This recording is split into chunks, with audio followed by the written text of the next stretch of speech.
Fala pessoal, tudo bem com vocês? Estamos começando mais um Foco Cast. E hoje nós estamos com grandes presença aqui, bem especial. São pessoas muito bem influentes dentro do seu nicho de trabalho. Queria primeiramente agradecer a Deus por ter mais, um Foco Cast. Nós estamos voltando agora, depois de uma série aí que a gente fez. Estamos voltando com mais episódios e agradecer também a presença de todos vocês aqui nessa manhã e que é um privilégio receber vocês aqui no Forecast, receber vocês aqui na imobiliária. Tem um Brito aí que eu conheço, que eu acompanhei ele faz muitos anos. Muito obrigado pela sua presença, Daiane, os convidados.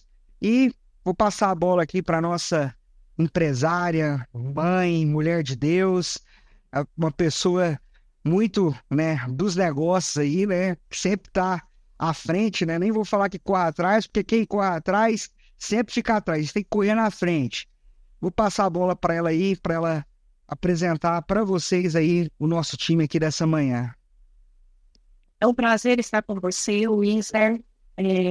Eu agradeço esse privilégio de estar entre vocês. E eu gostaria de começar com uma pergunta para a Renata sobre algumas dúvidas que talvez ela possa sanar. Renata, as minhas construções em Tampa, da Flórida, nos Estados Unidos, eu vendi todos os meus imóveis, entregando os nossos clientes seguro. Eu queria saber um pouco mais como isso funciona aqui no Brasil, uma vez que construo aqui há mais de 20 anos. Claro, Daiana. Primeiramente, bom dia a todos, Estamos aqui com essa oportunidade ímpar de trazer aí alguns esclarecimentos da área imobiliária, Agradeço aí a oportunidade do Winsler, da Foco, nos receber aqui nesta manhã. E já trazendo aqui a oportunidade desse esclarecimento. Existe no mercado brasileiro, assim como no mercado internacional, aportes e opções em soluções de seguros, Daiana, que traz essa segurança tanto durante o processo da obra, a gente trabalharia aí com o seguro de responsabilidade civil, obras e engenharia. Esse seguro ele tem o objetivo de trazer o amparo durante a sua execução da obra, algum dano que possa vir a acontecer na estrutura da obra, no projeto ou em propriedades e terrenos circunvizinhos. Então, você já estaria fazendo um lastro financeiro ali da sua construção, correndo o amparo. Esse amparo ele é substancial para o seu caixa da sua empresa, quando você está ali naquele momento do empreendimento, das fundações, da edificação como um todo. E concomitante, após a conclusão do habite e a entrega da obra, temos sim aqui no Brasil o seguro de responsabilidade civil da obra construída. E aí ele pode abraçar essa responsabilidade dentro de um período de 5 ou 10 anos. Então, assim, não é uma cultura do brasileiro isso, mas essas proteções existem aqui no Brasil também, com seguradoras de primeira linha também, Normalmente, essas exigências desses seguros, elas vêm de imóveis que são financiados pelo sistema bancário. Muitas das vezes, o sistema bancário, quando financia parte da obra, ele já te exige ambas as proteções. Quando o empreendedor ou o construtor utiliza recursos próprios ou vai utilizar alguma estratégia de SPE na construção, com investimentos de terceiros, ou parceiros ou associados e sócios, muitas das vezes ele falha com essa gestão, com esse lastro do seu financeiro. Renata, você falou, você colocou algumas observações muito importantes que nós precisamos, que é cuidado das casas ao lado, porque geralmente há um costume de abalar, de trincas, e também dos funcionários, caso haja algum acidente, que também socorre. Sim. Eu quero saber da facilidade da gente usufruir, porque a facilidade que nós temos de usar e não nos causar nenhum problema nos Estados Unidos é muito grande. Então, por favor, se esclareça.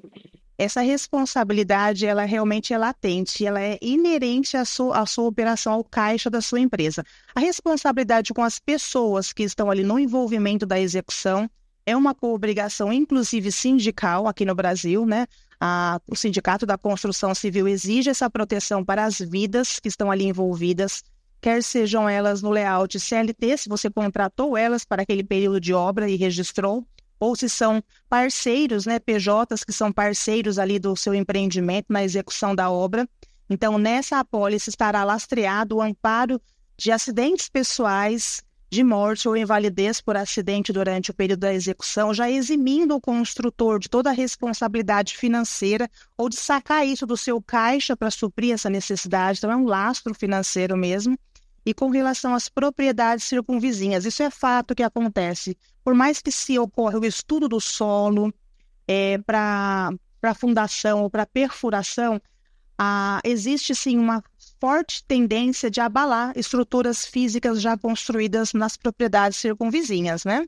Então, durante o período da obra, desde que o seguro já está contratado, desde do marco zero ou a partir de 20% da edificação em construção, qualquer reclamação, aí é por reclamação, né? O vizinho reclamou, faz um perito, a própria seguradora libera o recurso para fazer uma análise de um perito, tem ali a cobertura de despesas com peritos, né?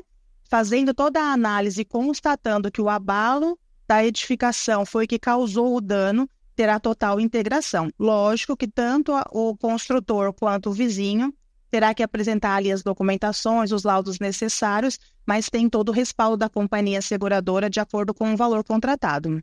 Uma última pergunta que eu queria fazer para você. Eu já atuei muito no setor Minha Casa Minha Vida e a gente tem percebido a oscilação dos bancos para facilitar o aumento de preço que foi do metro quadrado Minha Casa Minha Vida. E você também oferece balões, né? Você faz, como que chama, Renata? Você oferece para os clientes para que eles possam obter Crédito, né? Como que funciona? Hoje, acompanhando a economia e a alta da taxa Selic, os valores da edificação, o metro quadrado acabado ou até mesmo terreno, tem tido acompanhado esse valor, esse aumento, né, de precificação. Existe hoje no mercado uma estratégia financeira muito mais acessível que o próprio financiamento, uma vez que até mesmo devido aos grandes saques da poupança e o aumento da taxa de Selic, taxa de juros, os próprios bancos, que são os bancos que oferecem com maior margem o livre crédito para o financiamento, tem restringido esse percentual. Nós tínhamos ali um percentual que chegava no projeto Minha Casa Minha Vida aproximadamente 85% a 90%, com ainda uma injeção de um capital, né? O próprio banco financiava parte dessas entradas para o adquirente, né? E hoje esses créditos têm reduzido, ele tem reduzido para casa de 60%, 70% do valor do imóvel. A oportunidade da estratégia da alavancagem patrimonial com as estratégias sem financiamento é o que tem trazido uma oportunidade de uma aquisição mais saudável para o consumidor final. Um prazo menor do que o prazo do financiamento e sem juros. Essas estratégias, a gente consegue fazer esse desenho dessas estratégias via cartas de consórcio. Hoje, aqui em Uberlândia, nós estamos passando por uma situação que temos diversos empreendimentos em lançamento. Nesse período de lançamento, que normalmente varia de 24 a 36 meses, o adquirente paga ali os seus balões para depois da entrega do habite se seguir com o financiamento. Se na época da aquisição do imóvel ele já adquiria a sua carta de consórcio, ele tem aí 36 meses, 24 meses para trabalhar essa contemplação dessa carta do consórcio, para quando chegar lá, no momento da entrega do habite, ele já ter o crédito contemplado, sem taxa de juros e com uma parcela que, passado ali as parcelas do balão, são muito mais acessíveis do que o financiamento imobiliário. Eu tenho uma dúvida. Duas dúvidas que eu tenho que eu não sei a resposta. Pode, se você puder ajudá-lo. Essa parte de seguro é impressionante. Como que o seguro vem cada vez, ele está mais agregado, mais forte com os retornos que ele dá aos clientes. Nós fazemos vistoria de imóveis, entrada e saída de locação, vistoria de imóveis é vistoria de imobiliária.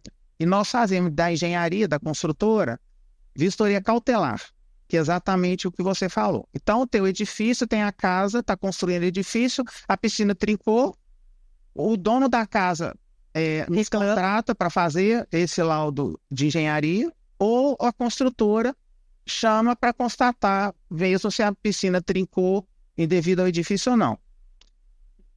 Os dois podem contratar este seguro, sim? Ou só a construtora, que você falou? E a casa não tem seguro? A casa, isso. Esse seguro é outra dúvida que eu tenho. Se era só a construtora que faz, e no seguro residencial, esse dano da piscina trincar, o seguro de residencial não cobre? Não. A cobertura exclusiva para danos na propriedade circunvizinha, ela é uma obrigação do construtor. No seguro residencial, nós temos algumas coberturas que pode fazer esse amparo, mas desde que o imóvel próprio esteja em reforma. Eu tenho uma casa pronta, vou reformar, então eu também contrato, porque se durante a minha reforma ocorrer algum dano na execução do projeto, eu esteja automaticamente me protegendo aquele capital que eu estruturei para essa reforma. No seguro residencial puro, o objetivo básico é a cobertura de incêndio, raio, queda ou explosão.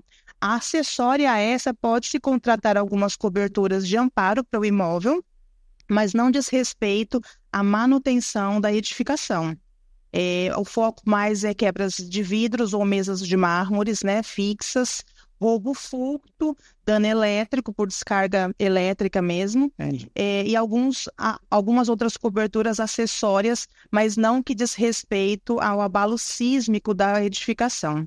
Porque ela é considerada hoje não só hoje, né, mas é considerado pela seguradora uso e manutenção do imóvel, que é de responsabilidade do proprietário. Entendi. Muito interessante, porque cada vez mais as construtoras elas estão aceitando este seguro, essa modalidade de seguro para ele proteger, porque cada vez mais a vizinhança tem atacado as construtoras falando que os problemas de estrutura, construção do imóvel é da obra e não deles. Então eles estão ficando espertos.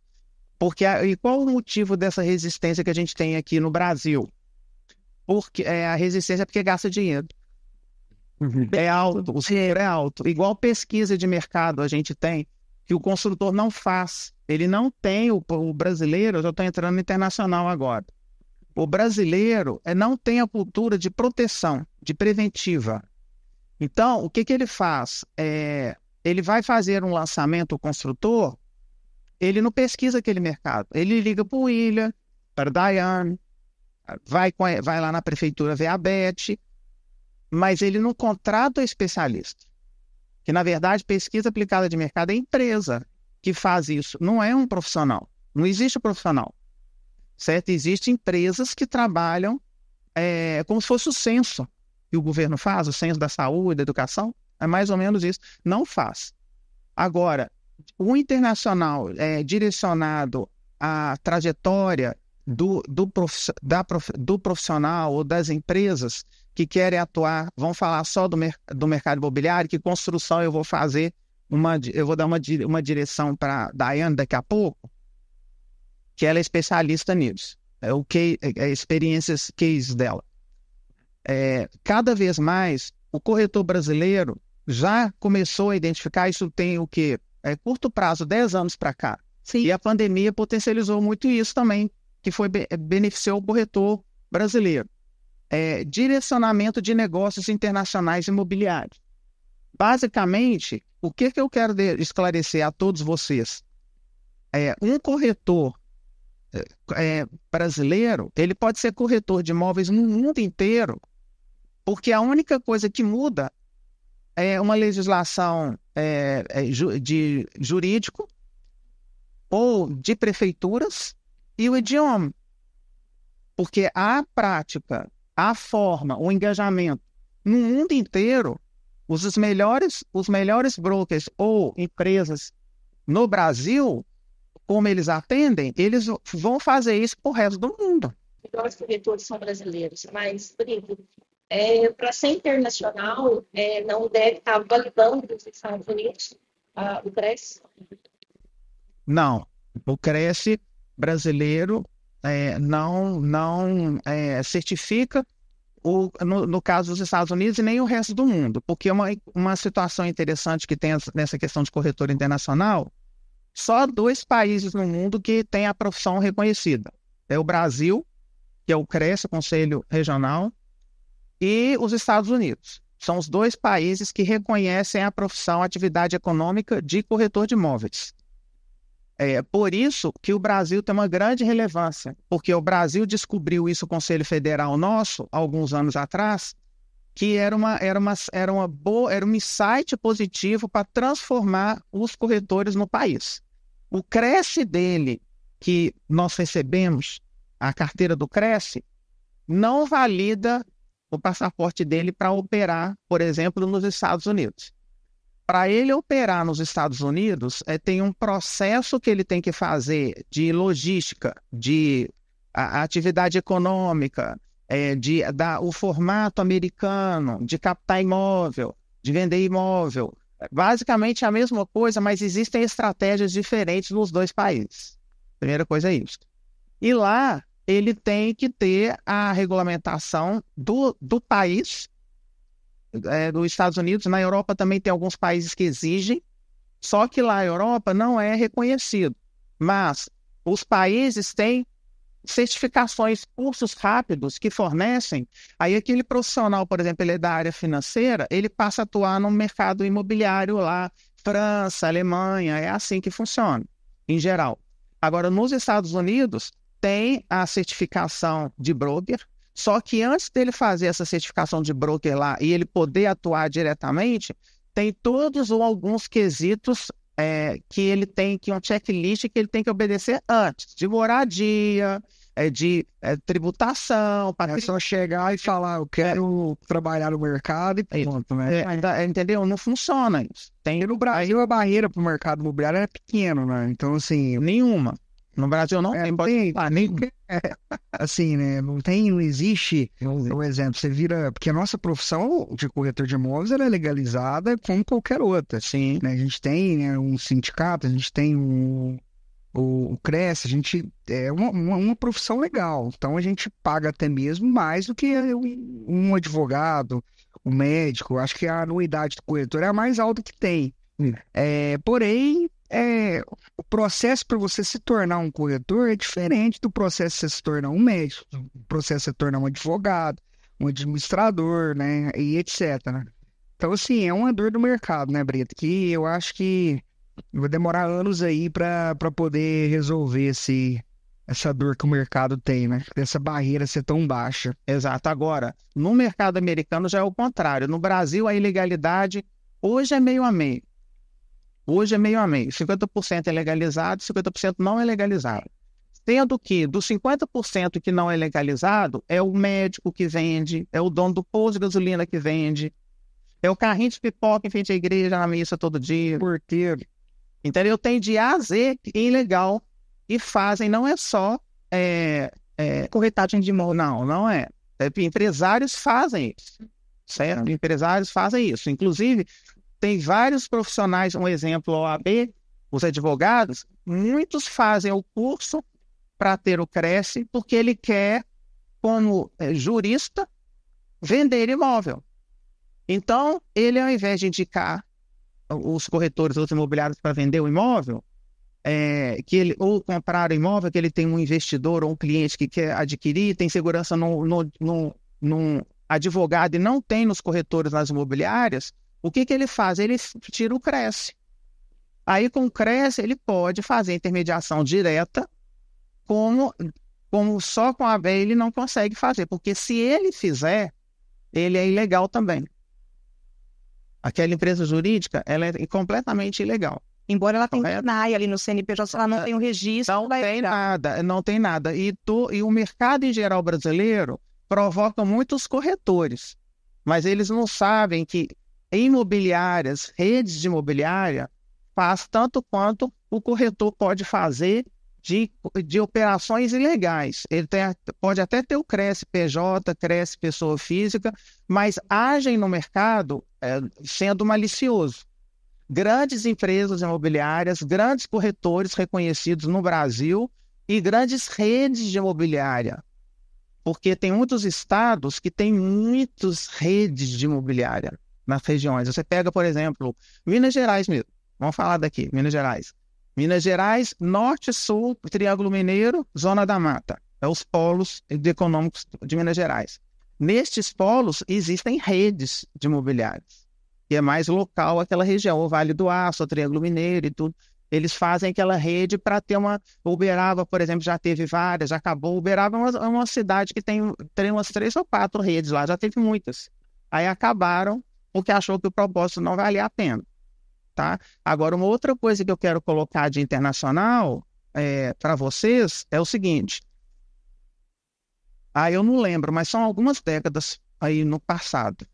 Vamos pôr aí 15 a 20 anos.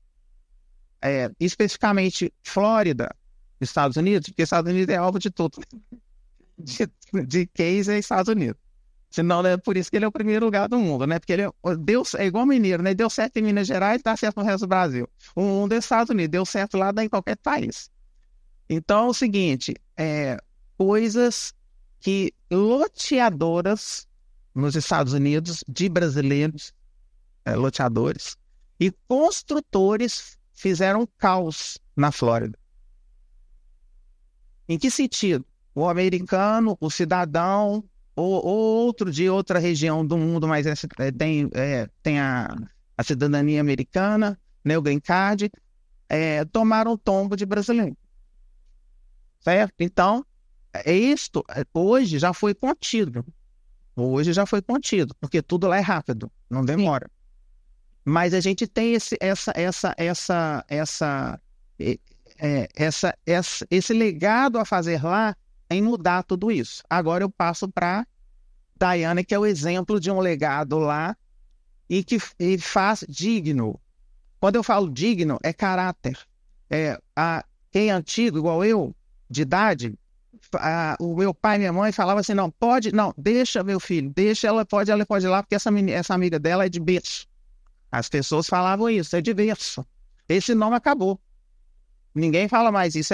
Não precisava ter nada, dinheiro ou escola, não. É texto, isso. É o caráter, é o sangue, a energia do ser.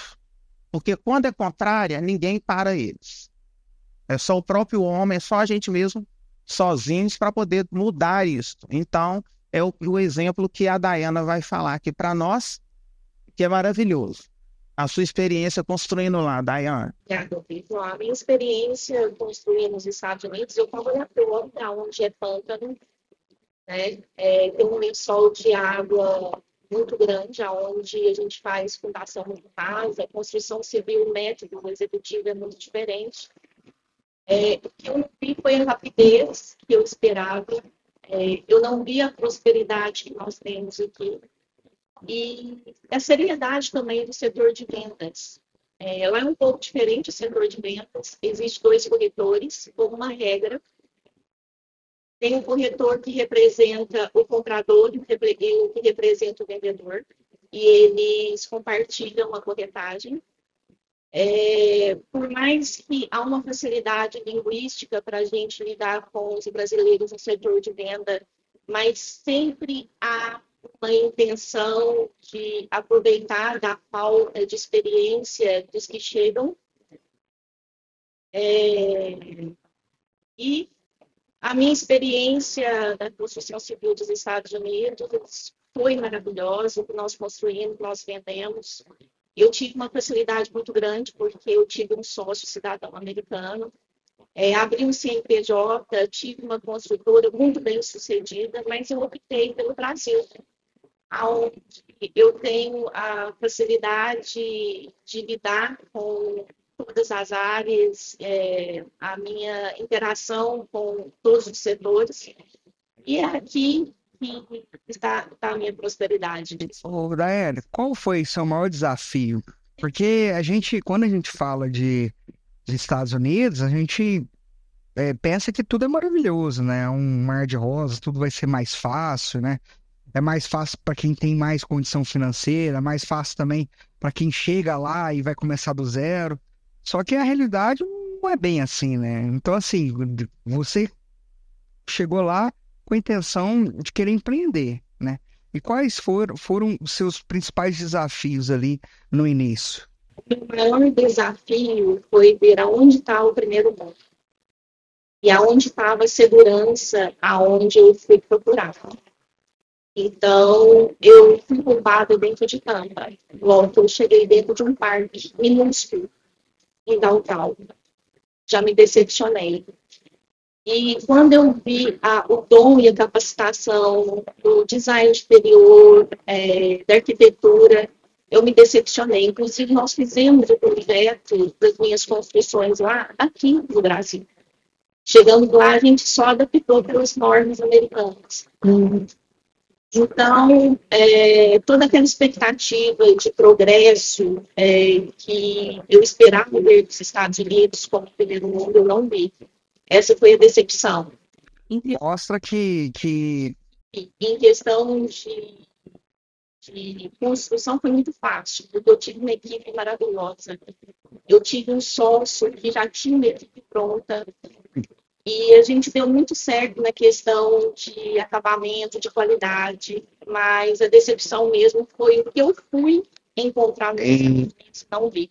E é interessante, né, a gente também valorizar, né, o nosso mercado da construção civil, porque a gente é referência, né? O Brasil, ele é referência a nível aí internacional em relação à construção civil. A nossa arquitetura é uma arquitetura inteligente, né? A gente, né, que estuda o mercado, a Balneário Camboriú, por exemplo, né, está sendo um grande mercado aqui no país nessa questão de referência de arquitetura. Então, às vezes a gente fala, o que tem aqui dentro do Brasil não funciona, não presta.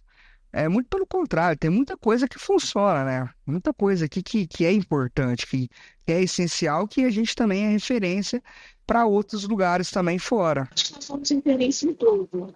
Você fazendo essa comparação, inclusive, o meu design do interior que me serviu em Tampa é do Egito. Eu acho que o Brasil é referência em muitas áreas, tanto da construção civil como na área financeira, né? Também tem algumas experiências no exterior, tanto com soluções financeiras como com acompanhamento, né, de seguros aí para as edificações e as facilidades que a gente vê das transações bancárias e das soluções, né, que uma blindagem financeira, como por exemplo uma solução em seguro pode trazer para uma edificação, ela muitas das vezes tem mais produto e solução aqui no Brasil. Nós só não temos a cultura. O brasileiro não tem essa cultura de proteção e blindagem, que ela é realmente muito latente fora do Brasil. Winston, uma característica que o Wesley falou das construtoras, tudo que ele falou a construção pesada, tem construtora de construção pesada. Construir estradas, pontes, túneis, o Brasil é referência disso em construção no mundo. No mundo e outros países, construtora que constrói, faz a infraestrutura básica, essencial e é importante para aquela região, muito reconhecida, e faz pouco no Brasil, mas faz pouco lá. Eu queria perguntar para a Dayana, você trocou essa experiência conosco aqui agora vamos virar a chave. E as coisas boas que trouxeram para você construir lá? O que o Brito quis dizer, só para complementar, né, não é a questão da qualidade das vias públicas, mas sim de todo o mecanismo em relação. Para você fazer uma estrada, por exemplo, vamos pegar daqui para São Paulo, é uma estrada muito boa. Os desafios que as empresas encontram para executar esse tipo de serviço é um desafio muito grande. E é totalmente diferente do lá fora, né? Então, assim, o apoio das próprias empresas, a infraestrutura e tal. Então, a nossa mão de obra não é à toa que vários empresários saem daqui, né, com as suas empresas, com o seu modelo de negócio e vão para fora, vão para o Canadá, vão para a Flórida, para poder abrir as suas empresas no mesmo segmento que eles fazem aqui e dão sucesso lá. Por quê? Porque lá se valoriza mais. Então, lá valoriza mais uma empresa de terraplanagem, por exemplo, uma empresa de infraestrutura, sem falar que, né, com todo respeito, mas é o que a gente já viu, já foi comprovado, né? Hoje, não só em todo lugar, mas tem prefeitura para você pegar uma obra tem lugares que você pegar uma obra estadual ou obra dentro da prefeitura, você tem que dar, né? Abençoar aí, né? Para não falar outra palavra, terceiros para você pegar aquela obra, né? Às vezes a pessoa gasta, o empresário gasta mais, dando jeitinho para poder adquirir algo, para poder estar ali dentro do que o lucro dele. Então, assim, eu acho que se igualar o que as pessoas têm lá fora, igualar aqui, né, seja privado do nosso governo, eu acho que a gente consegue sim ter a qualidade que tem lá fora, entendeu? É porque eu queria ressaltar, não é que é melhor a construtora de produção pesada, não é melhor que a americana. Eu quis ressaltar que existem essas construtoras que são contratadas por outros países para fazer obra lá pesada. Principalmente de sentido, não é na qualidade, no glamouroso igual é o americano e outros países que têm as construtoras que fazem essas coisas maravilhosas. Não é isso. Eu só quis colocar que existe essa construtora, entendeu? Bom dia a todos. Tá, eu agradeço primeiramente a Deus e a oportunidade, a todos vocês, em especial a Daiane que me convidou. Eu fui funcionária pública por 30 anos, né? Como auditora, eu aposentei, foi 13 anos. Nós, no setor público, nós temos leis, né? Nós temos que cumprir, nós temos a nossa ética profissional. E Uberlândia, ela está com um boom de construção, né? A gente olha para todo lado e nós temos a sua defasagem de auditores fiscais. Por isso, essa morosidade. Né? Então, para fazer um concurso é difícil, né? Tem que ter vontade política. Então, nós enfrentamos essas dificuldades. Nós temos em Uberlândia hoje 5 ou 6 auditores fiscais responsáveis pelo ISS de construção civil em Uberlândia. Tem mais de 500 obras.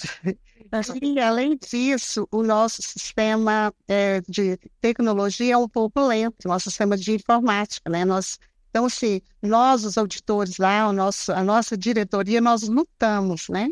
Então, às vezes, essa reclamação que a Daiane falou, que é a questão da morosidade. Não chegou a automatizar ainda essa... Sim, eles estão finalizando, né, essa automatização. Mas, então, assim, são visões diferentes, né? Então, assim, eu como auditora, assim, a gente vivia naquela bolha, eu como funcionária pública, né? Então, é aquela bolha que a gente tem que cumprir a legislação, e assim, nós estamos ali para defender o fisco, né? E nós temos uma legislação, nós temos que cumprir. E, às vezes, a gente não olha, né? Assim, às vezes há dificuldade de quem está nos procurando, mas eu, como fui coordenadora há muitos anos no setor, eu sempre tive esse diferencial, né? Esse diferencial de olhar para o contribuinte, né? Com amor, de uma maneira diferente, resolvendo dentro da legalidade. Elizabeth, das coisas. Explica para quem está nos assistindo o que o auditor, o que você fazia, o que faz, qual que era a sua função operacional no dia a dia? Você fiscaliza a obra, fiscaliza a documentação da obra? A prefeitura, a diretoria de fiscalização, ela é dividida em núcleos. Tem o núcleo, né, de ITBI, tem o núcleo de construção civil, e tem o núcleo de ISS geral, e tem o meu núcleo, meu ex-núcleo, né, de taxas e ISS ofício. Então, eu era responsável no município por todas as taxas tributárias, do planejamento, né, da agropecuária, do meu setor. Então, o que eu fazia? Eu trabalhava com planejamento. Qual que era a minha base lá? A minha base era um cadastro legal, um cadastro, porque senão não tem como ninguém trabalhar. Então, eu fazia com que esse cadastro de Uberlândia, como ele é dinâmico, né, ele ficasse de uma maneira, 80% normal, correto. Então, é uma coisa, eu trabalhava também com a questão de lançamentos, né, lançamento diário, né, de todas as taxas, de todas as empresas, e também na emissão anual. Então, a minha responsabilidade lá era lançar todas as taxas, né, ISS ofício, os autônomos, e acompanhar, né? Acompanhava porque nós tínhamos outro parceiro, que é o Serviços Urbanos, Então, nós trabalhávamos em parceria, então eu tinha que trabalhar conjuntamente e verificar se o que ele estava fazendo estava dentro da legalidade, estava correto. Então, assim, é uma coisa muito dinâmica. Só que nós temos, assim, muito pouca mão de obra, muitos auditores, né? E isso dificulta. Eu tive recentemente, de fiscal, eu tive recentemente um problema, além da morosidade, que o fiscal queria fazer a contabilidade da taxa de vocês com um valor muito maior que era de compra e venda. O que você me fala sobre isso? Como que é o cálculo de vocês? Olha, Daiane, essa questão de TBI, eu não posso entrar em detalhes, porque não era minha especialidade, né? Mas lá nós temos um patamar, né, de olhar questões, nós temos os níveis que analisam, né? A partir desse nível, a partir da situação que você apresenta, a partir da documentação que você apresenta, é feita-se uma avaliação. Caso você não concorde com a avaliação, você poderia entrar com um processo, aí a auditoria ia fazer o seu papel. A gente ia analisar para ver se aquele valor, né, estava correto e finalizar o processo. E qual que é a sua perspectiva agora, saindo de tantos anos da prefeitura, com todas essas normas? É um mundo bem diferente. Primeira coisa, eu estava até falando com o Brito, é a mudança de hábito, né? A mudança de mentalidade, gente. Assim, então, isso não é fácil, né? E também me envolver, né, com aquilo que eu quero. Então, você estudar, como eu estou estudando, compartilhar com as pessoas, como eu estou tendo essa oportunidade aqui de conhecer novas pessoas. E eu quero assim, um novo para a minha vida, né? Então, assim, eu escolhi isso, né? Então, a vida nossa é de escolhas, né? Eu escolhi, assim, o empreendedorismo mesmo. Estudei o setor imobiliário, por quê, gente? Porque eu olhando, eu acho assim lindo. Para mim é um mistério o que vocês fazem. Sabe tanta construção, é tanta venda, né? Eu fico assim imaginando como que vocês fazem a captação de clientes, como que vocês fazem a propaganda, como vocês finalizam a venda. Isso para mim tudo ainda é uma incógnita, né? Mas eu quero aprender e eu estou aqui pronta para isso. Sete. O mercado americano é um mercado tentador, né? É um mercado diferente daqui, totalmente diferente, e que está ganhando espaço, principalmente ali na Flórida, com questão de rentabilidade. Eu estou vendo muita movimentação nesse setor do brasileiro investir lá, deixar o imóvel alugado por temporada e tal. Está ganhando muito espaço isso. Já passou, eu vejo que já passou aquele boom, mas ainda vai ter uma constância de negócios lá. Eu achei o mercado interessante, né? A maior dificuldade que eu teria trabalhando lá é a língua, porque eu não sou muito familiarizado com o inglês. A minha esposa é mais do que eu. E eu não tenho intenção de deixar Uberlândia, eu não tenho intenção de sair abrindo imobiliária pelo mundo afora, não. Eu acho que tudo na vida é propósito, né? E o meu propósito, ele não é esse. E o propósito, ele é ajudar as pessoas que estão aqui perto de mim, fazer elas crescerem. O mercado imobiliário é um mercado desafiador, né? Não só imobiliário, mas você empreender hoje é difícil, né? Imposto muito alto. A gente tem uns desafios aí do dia a dia. E pelo fato, né, da barreira ser pequena aqui no nosso mercado do Brasil, querendo ou não, isso atrapalha um pouco as empresas que querem crescer, que querem evoluir, que seguem o correto. Mas é um mercado, Daiane, que é tentador. Mas por hora não, vou ficar aqui em Uberlândia mesmo, trabalhar aqui local. Eu não tenho essa disposição do Brito aí. O Brito ele é internacional, né? Então, se chamar ele aí, o curso... Eu vou onde que o povo me chama. Eu nasci com essa vontade na vida, porque eu sempre enxerguei que o que bate na porta da gente é encaminhado por Deus.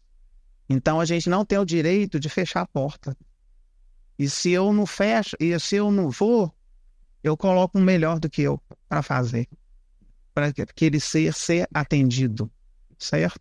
Bom, o evento amanhã ele é do mercado imobiliário. é o MB Summit Brasil. Ano que vem, a gente vai completar a 8ª edição anual. A deste ano é a 7ª e acontece nas maiores capitais do país. 2 estados, que é Minas Gerais e Santa Catarina, têm 2 edições. Aqui em Belo Horizonte e Uberlândia, em Santa Catarina, Florianópolis e Balneário Camboriú.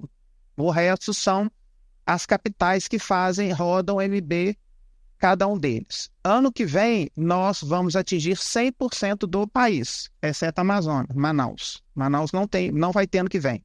Mas todos os outros estados já está confirmado, inclusive já está no site, a edição. Por que eu contei essa história para vocês? Da importância que é para o mercado imobiliário, para os imobiliaristas, os corretores de imóveis, participar amanhã desta edição na cidade de vocês.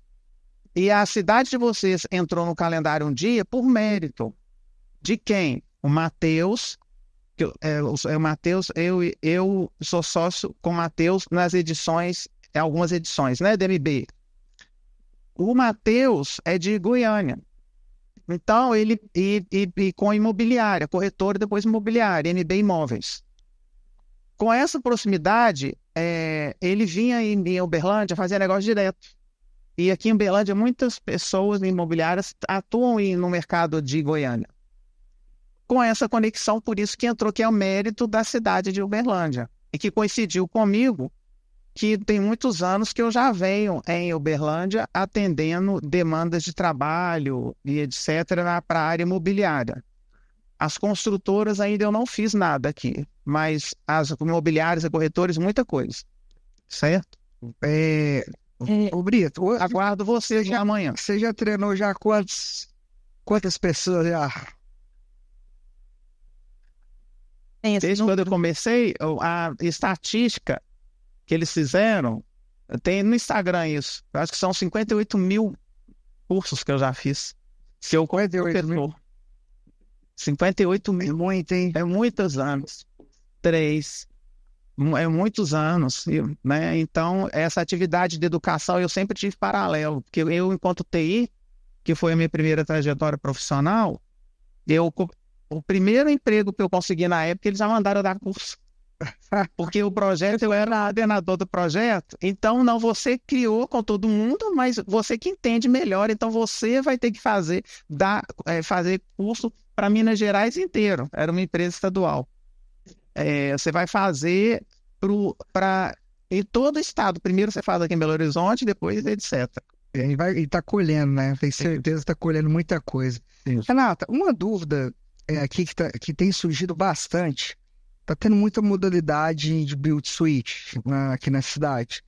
Antigamente, o build suite o investidor construía imóvel e alugava a partir do momento que o inquilino alugar, entrava no imóvel. Ele, quando ele não tinha um imóvel para dar como garantia, ele pagava o seguro fiança, né? O seguro fiador. Agora, alguns jurídicos de alguns clientes que estão acostumados com essa modalidade estão solicitando muito o seguro já antes de começar a obra. E eu até aproveitar a oportunidade, não sei se é a sua especialidade isso, mas eu vejo que algumas seguradoras estão tendo um pouco de dificuldade de oferecer esse seguro antes da obra, porque segundo elas ainda o imóvel não está pronto, não tem habite, não está legalizado e tal. Você já se deparou com algum tipo de situação desse tipo? Já me deparei, Wesley. O que acontece é que, assim, durante o período de obra, de acordo com o cronograma físico-financeiro da obra, o construtor ou o proprietário deverá contratar a apólice de responsabilidade civil obra. Com a injeção do capital do Build Suites, muitos proprietários e até construtores procuram, ao invés do seguro de responsabilidade civil obra, procuram o seguro do patrimônio, o residencial ou patrimonial. E aí, realmente, pelo fato da obra não estar legalmente concluída, não ter um habite, não estar com um cronograma físico-financeiro completo, o seguro patrimonial vai negar o risco. Entendi. Então, por isso que nesse momento, embora já tenha uma evolução, Não é seguro fiador, é seguro patrimonial. é assim, ó, o seguro fiador, ele tem a finalidade de substituir o depósito calção ou o fiador no contrato de locação, Certo. tá? Uma vez o imóvel estando em obra, não tem como fazer isso. Não tem, porque você não tem como alugar, Certo. né? Geralmente, pela lei do inquilinato, não rege uma alocação de um imóvel que está em construção ainda.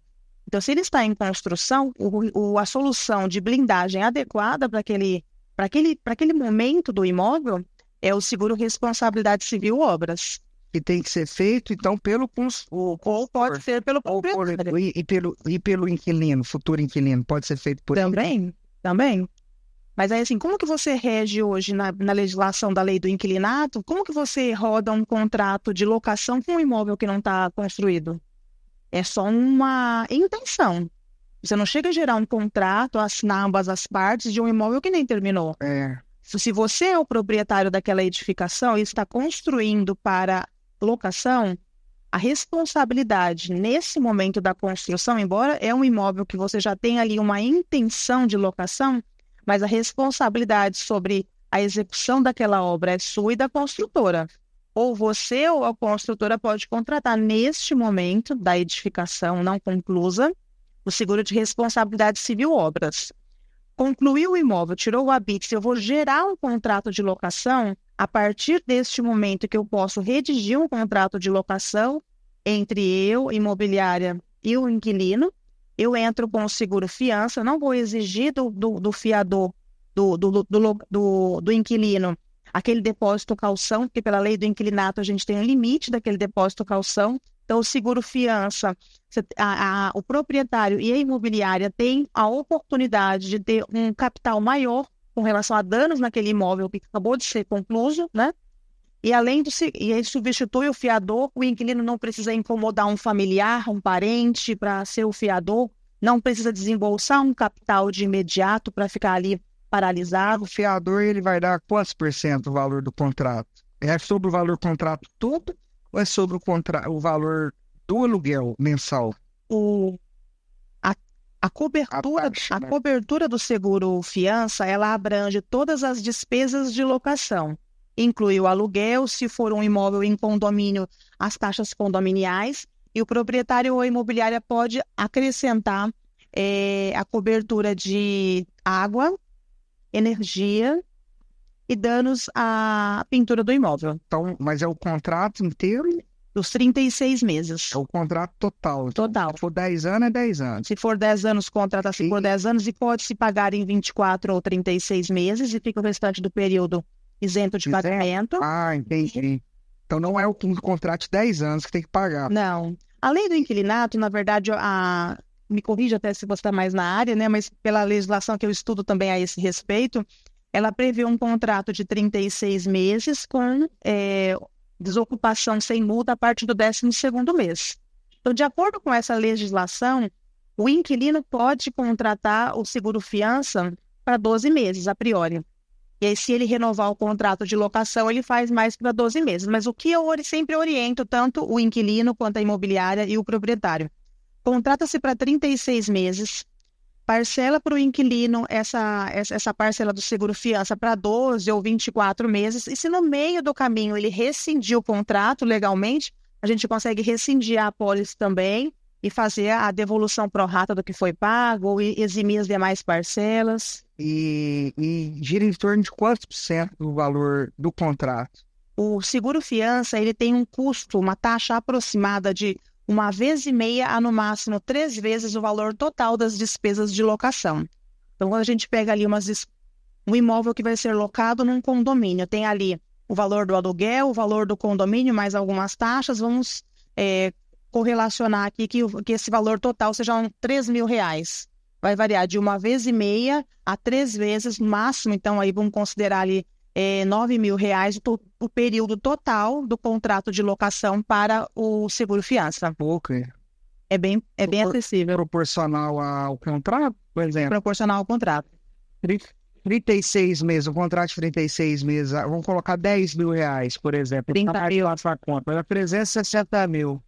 Então vai dar 1,5 vez, vai dar um torno aí de Por que será a taxa mais alta 3 vezes, né? 3 vezes Ainda é mais. Ainda... do valor do aluguel, não do valor do contrato. Não, do valor do aluguel. E ele assegura, então, se acontecer alguma coisa com o inquilino e deixar de pagar, ele assegura todo. A partir do segundo mês de inadimplência, a imobiliária ou o proprietário, se o contrato é feito direto com o proprietário, comunica à companhia seguradora o atraso, apresenta as notificações de cobrança que foi feita para o cliente, né, para o inquilino, quer sejam ela feita por e-mail, por notificação de correspondência ou por e-mail, né? Apresenta as cobranças que foram feitas e realmente não ocorrendo o pagamento dentro desses 60 dias, a imobiliária ou o proprietário começa a receber esses aluguéis da própria companhia seguradora e a seguradora também tem um apoio jurídico para a desocupação do imóvel. Entendi. Além do seguro fiança, um outro seguro importante também exigido pela lei do inquilinato é o seguro de incêndio desse imóvel. Qual que é a diferença do seguro fiança com o seguro fiador? É a mesma coisa, seguro garantia de fiança ou fiador. Muda o nome. Só nomenclatura. Legal, bom a gente saber essas coisas, se atualizar, né? Queria deixar uma curiosidade também para todos os investidores e construtores, e talvez também o setor de vendas são os corretores que não sabem. Eu estou passando uma experiência nas vendas dos imóveis na Flórida, a qual os imóveis avulsos fora de condomínio não correu esse risco, mas um apartamento que está à venda ainda, naquele condomínio que você conheceu em Downtown, Skypoint. O setor de vendas funciona da seguinte maneira. O meu imóvel, por exemplo, que valia $550 mil, e veio uma unidade a vender, provavelmente a pessoa precisava muito de dinheiro, a $380 mil. E quando isso ocorre no condomínio, na Flórida, todo o metro quadrado cai para aquele valor da última venda. Isso é algo que não acontece aqui no Brasil. Nós temos várias argumentações, né? Como eu já tive também vários apartamentos e prédios, os corretores argumentam que o concorrente está com preço menor. Então, a gente tem uma argumentação de fundação, a gente tem uma argumentação de material de acabamento, a própria parte de execução já não justifica. Uma coisa que nós não conseguimos reverter nos Estados Unidos. Então, hoje, o meu imóvel caiu. É uma oportunidade que vocês estão vendendo. Um imóvel de 550 mil está a 390. Aqui no Brasil é diferente, né? Então vai da necessidade do vendedor. Se o vendedor é capitalizado, não precisa vender, obviamente ele não vai baixar o preço do imóvel dele, a não ser que ele tenha outro negócio em vista, né? Mas vai de mercado para mercado. Bom, pessoal, estamos caminhando aí para os finalmente aí do nosso bate-papo. Queria agradecer aí a presença de todos e a gente fazer aí a consideração final, né? Eu queria que cada um deixasse uma mensagem aí para as pessoas que estão nos assistindo. Queria agradecer a todos também que durante esses 50 minutos aí, mais ou menos, estiveram conosco. Muito obrigado. E vamos começar aí pelo nosso amigo aí, Brito, né? Agradecer aí as pessoas que estão nos assistindo, deixar uma mensagem aí de reflexão para todos. Bom, antes de mais nada, eu vou agradecer que eu não agradeci ninguém. Eu já iniciei com duas dúvidas. É uma dúvida tão profunda para nós, né? Porque esses pequenos detalhes que fazem o negócio da gente ir para uma direção diferente no mercado. Então, agradecer em primeira mão da extraordinária Daiane Borges, criadora disso e idealizadora. Porque um dia na madrugada a gente estava conversando e eu tive uma ideia e dessa ideia nasceu isso aqui que ela criou junto com o nosso anfitrião, que é o segundo agradecimento, o Wesley, com esta imobiliária extremamente energética, igual isso aqui, ó. Agora que eu vi essa garrafa de água sua, tudo tem energia aqui, positiva e muito boa. Isso é ótimo. Agora, essa senhora elegante, Elizabeth, que nos trouxe tantas particularidades do município de Uberlândia. E agradecer a Renata com esse incrível conhecimento que você tem, fala clara, porque seguro é igual o direito, né? O seguro fala uma comunicação que muitas vezes a imobiliária ou o corretor não entende. E para vocês, eu deixo a reflexão seguinte. Isso é de sabedoria de viver e errar e acertar o tempo inteiro. Primeira coisa, o cliente, quando bate na porta de vocês, ele é abençoado. Mas ele pode ser abençoado você devolver ele ao mercado. Porque uma vez que você não tem o produto ou serviço, não adianta conter o seu cliente. Você pode partir para as parcerias e não tem, devolve ele para o mercado. Não retenha o cliente com respostas fakes. A segunda reflexão, mais profunda, não acompanhe nada nem ninguém que leve vocês a lugar algum. Porque todos nós perdemos muito tempo de vida do ser humano, nossa, e dinheiro com empresas e profissionais que não nos levam a lugar nenhum no dia a dia de vocês. Muito obrigado a todos vocês, e Uberlândia é uma cidade fantástica. Aí, a nossa amiga Beth. Isso. Gente, eu queria agradecer esse momento tão especial. Eu quero deixar assim uma mensagem. Eu quero falar para as mulheres, né? Para as mulheres que estão assim, no mesmo contexto que eu, né? 30 anos, aposentando e buscando algo novo, né? Então, eu quero falar que esse espaço existe, né? Então, nós temos que buscar esse espaço e pedir a Deus a direção para que a gente possa cumprir o propósito. E a direção que Deus coloca anjos ao nosso redor, né? Eu considero essa turma aqui, cada um de vocês, anjos na minha vida. E eu agradeço. Muito obrigada por você que está aqui nos assistindo até agora. Muito obrigada, Beth, Brito, a nossa mentora desse espaço, Dayana Borges, o Isler, por nos receber aqui nessa casa tão acolhedora. Eu quero deixar aqui um recado para nós, brasileiros, né? Nós não temos, muitas das vezes, trocamos aqui uns bate-bola, né? A respeito de cultura de blindagem financeira.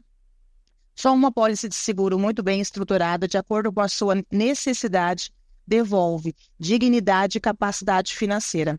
Então, se você tem aí algum projeto, alguma solução que você entende que precisa blindar, procure o seu corretor de seguros, que ele vai te orientar da forma adequada. Meu muito obrigada. Chega de aceitar o sucesso ilusório, pois isso não te levará a lugar algum. O verdadeiro sucesso é construído a partir da bagagem de vida e muitas vezes das dores que nos fazem crescer. Ninguém aguenta mais a superficialidade das conquistas fáceis e instantâneas nas redes sociais. As pessoas precisam conhecer nossas batalhas, como estamos fortes, enfrentando os vilões e, acima de tudo, seguir em frente. Muito obrigada. É isso aí. Eu acho que eu não preciso nem falar mais nada, né? Porque a reflexão aqui dos nossos amigos foi profunda. Obrigado aí a toda a equipe aí, os meninos, o canal incrível tá aí, ajudando a gente aí, todo o Focast estão aí presentes.